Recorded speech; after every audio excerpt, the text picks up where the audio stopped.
So, dito, hindi nyo alam kung nasaan yung resultant. So, i-assume na lang natin. So, di ba yung resultant natin is the Rx? So, assume nyo yung Rx natin ay somewhere here. And so, ayan. Nandito si Rx. Then, si Ry, assume natin nandito. So, this is Ry. So, ngayon, si Rx and Ry, meron yung resultant. No? So, ito yung resultant. Okay? Tapos, yung resultant, syempre, ito yung line of action niya. Ay, lumipad. So, yung line of action niya, ito. So, ibig sabihin, ang sabi dyan, find the moment arm of the resultant relative to point O. So, ano kaya yung distance niya from point O, yung perpendicular distance niya?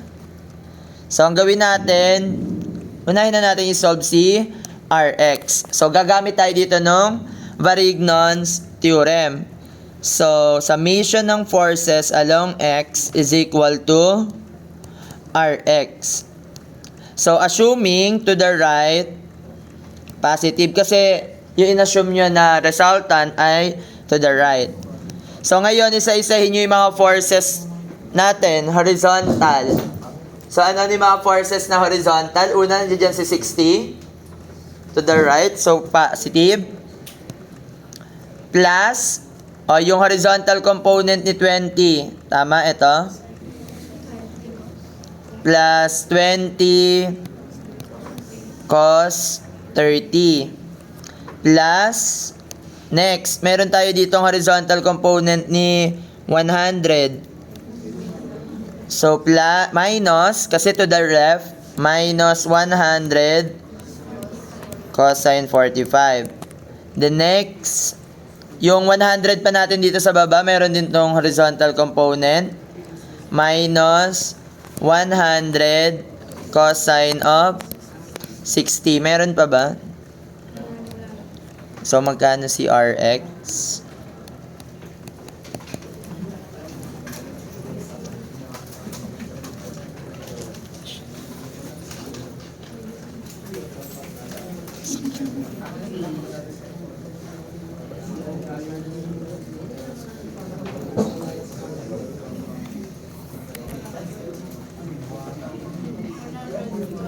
Positive 112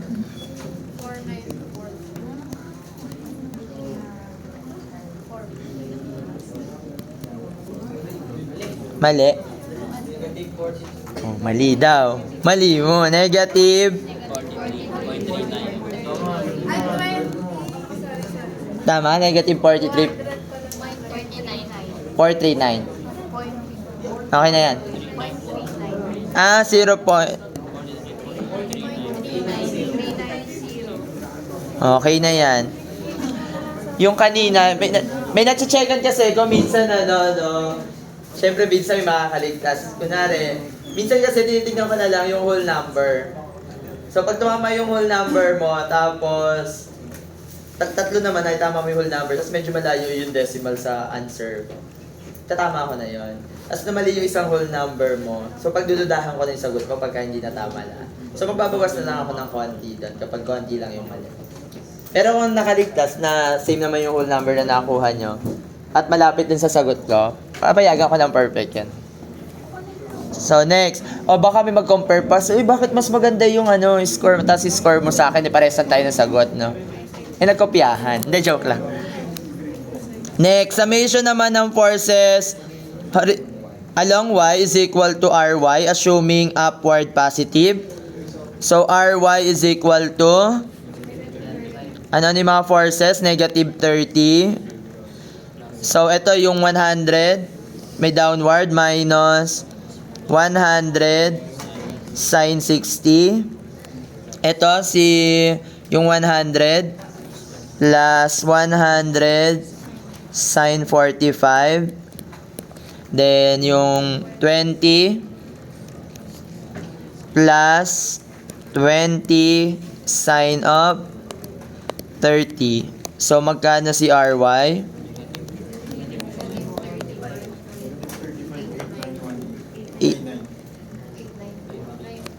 892. So, gawin natin, itama na natin yung direction, no? So, we know that Rx is equal to 43.390 kilonewton to the left, and then Ry is equal to 35.892 kilonewton to the right. Ay, mali. Oh, sorry. Teka. Okay. So, dito, pwede nyo nang baguhin yan, no? Kunwari, buburahin nyo, no? Ay, lumipad. So, ayan. So, gagawin mo downward na siya. Tsaka, to the left. So, ang x component natin, hinahanap. Ito. Ayan. So, next. What is the magnitude of the resultant? So, the resultant is equal to the square root of Rx squared plus. So, paki-substitute na lang si Rx and Ry. 56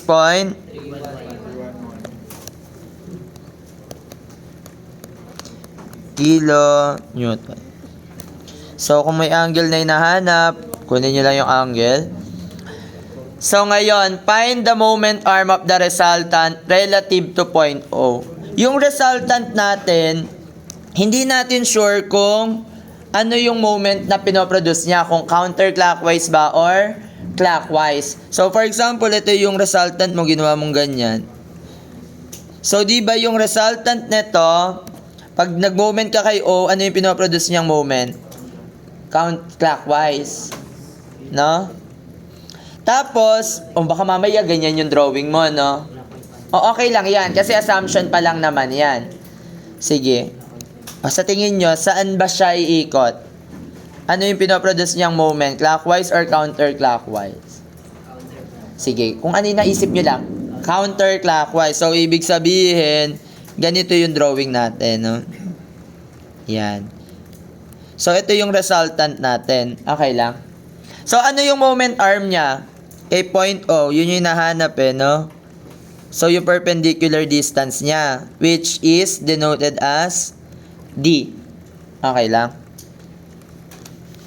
Hindi. Pag hindi, hindi kayo, no? Okay. So, copyhin ko lang tong figure natin.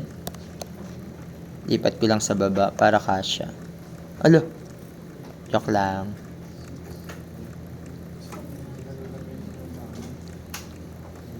Lipat ko lang doon resultant.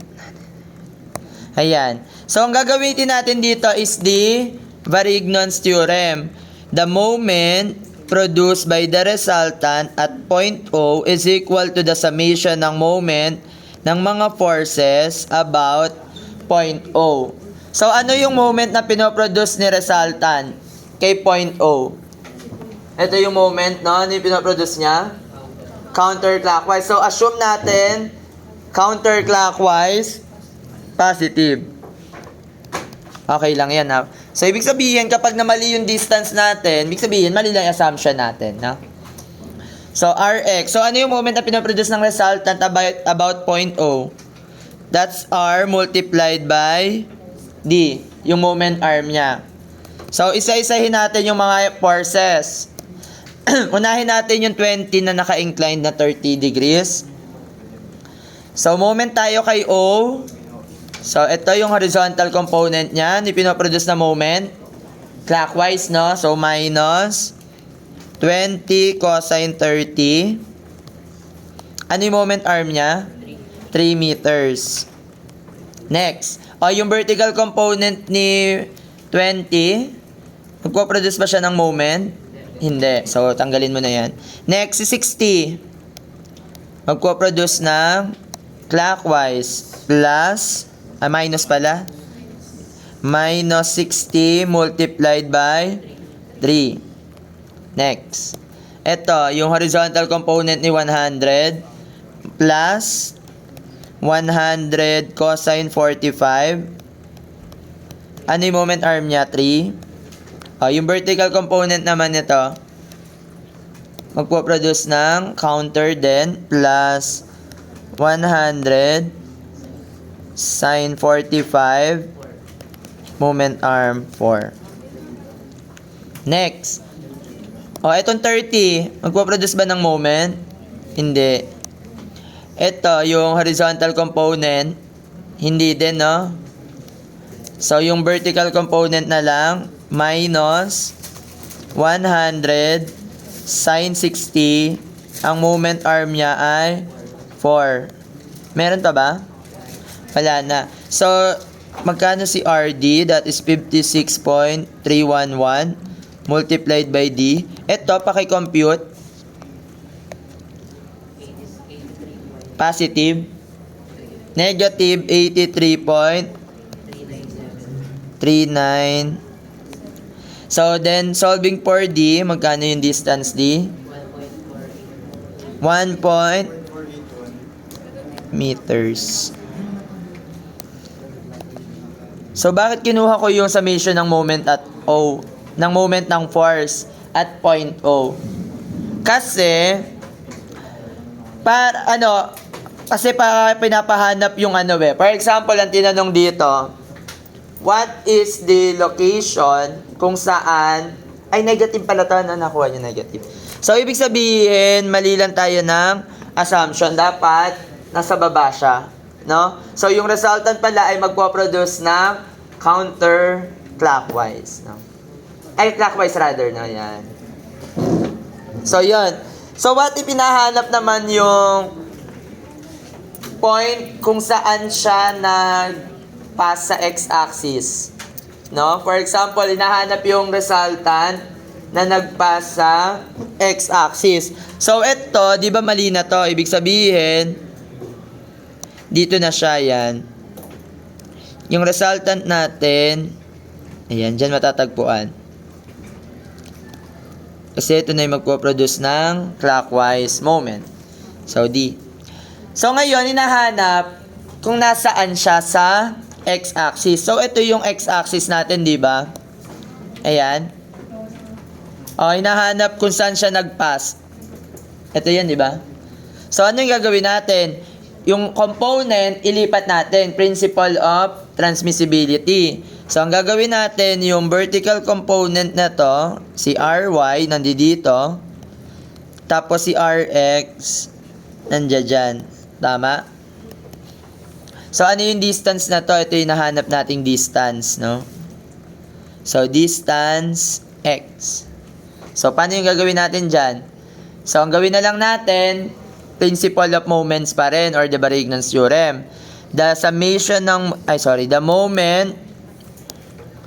The moment produced by the resultant at point O is equal to the summation ng moment ng forces at point O. So, ang gagawin natin dito, hindi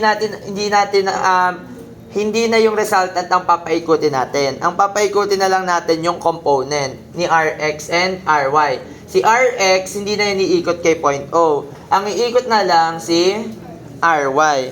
So, that is assuming clockwise, positive. So, we have Ry. Ano yung moment arm ni Ry? X. O, ano yung summation ng moment at point O ng mga individual forces? Ano, papaikutin mo pa uli lahat yan? Hindi na. Kasi, ito na siya, di ba? Summation na siya ng moment ng mga forces at point O. So, pwedeng kopyahin mo na lang to. Which is 83.397.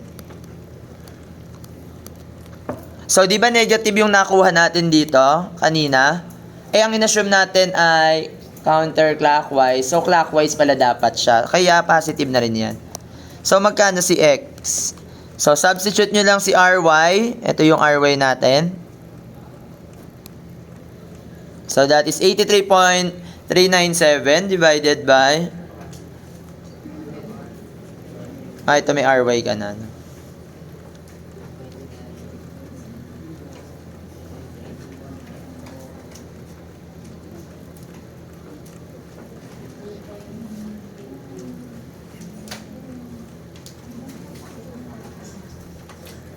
Nagkano pa? 2. Paano naman pagka hinahanap is yung location kung saan nag-pass sa y-axis. So, ang gagawin mo, ililipat mo yung resultant, no? Dito mo naman lagay si ry. Dito naman si rx.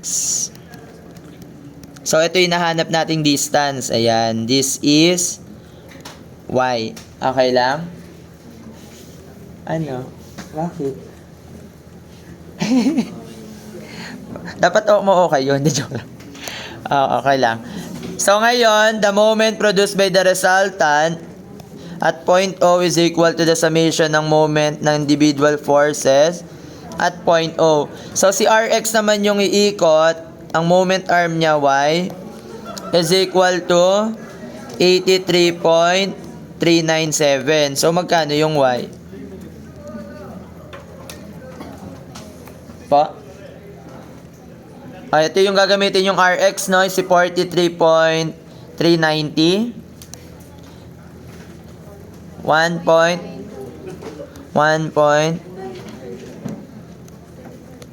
Ano lang naman, baka iba lang yung tanong. Ano.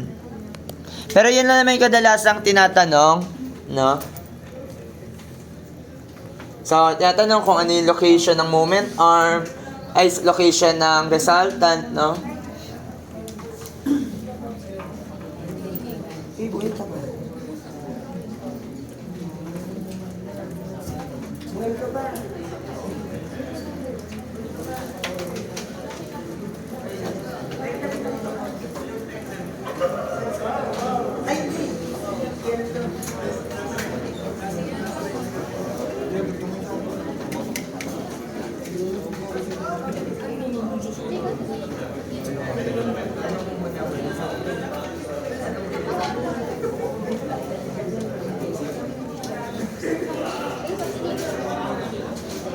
Wala naman nakasira sa quiz nyo, no? 10 lowest.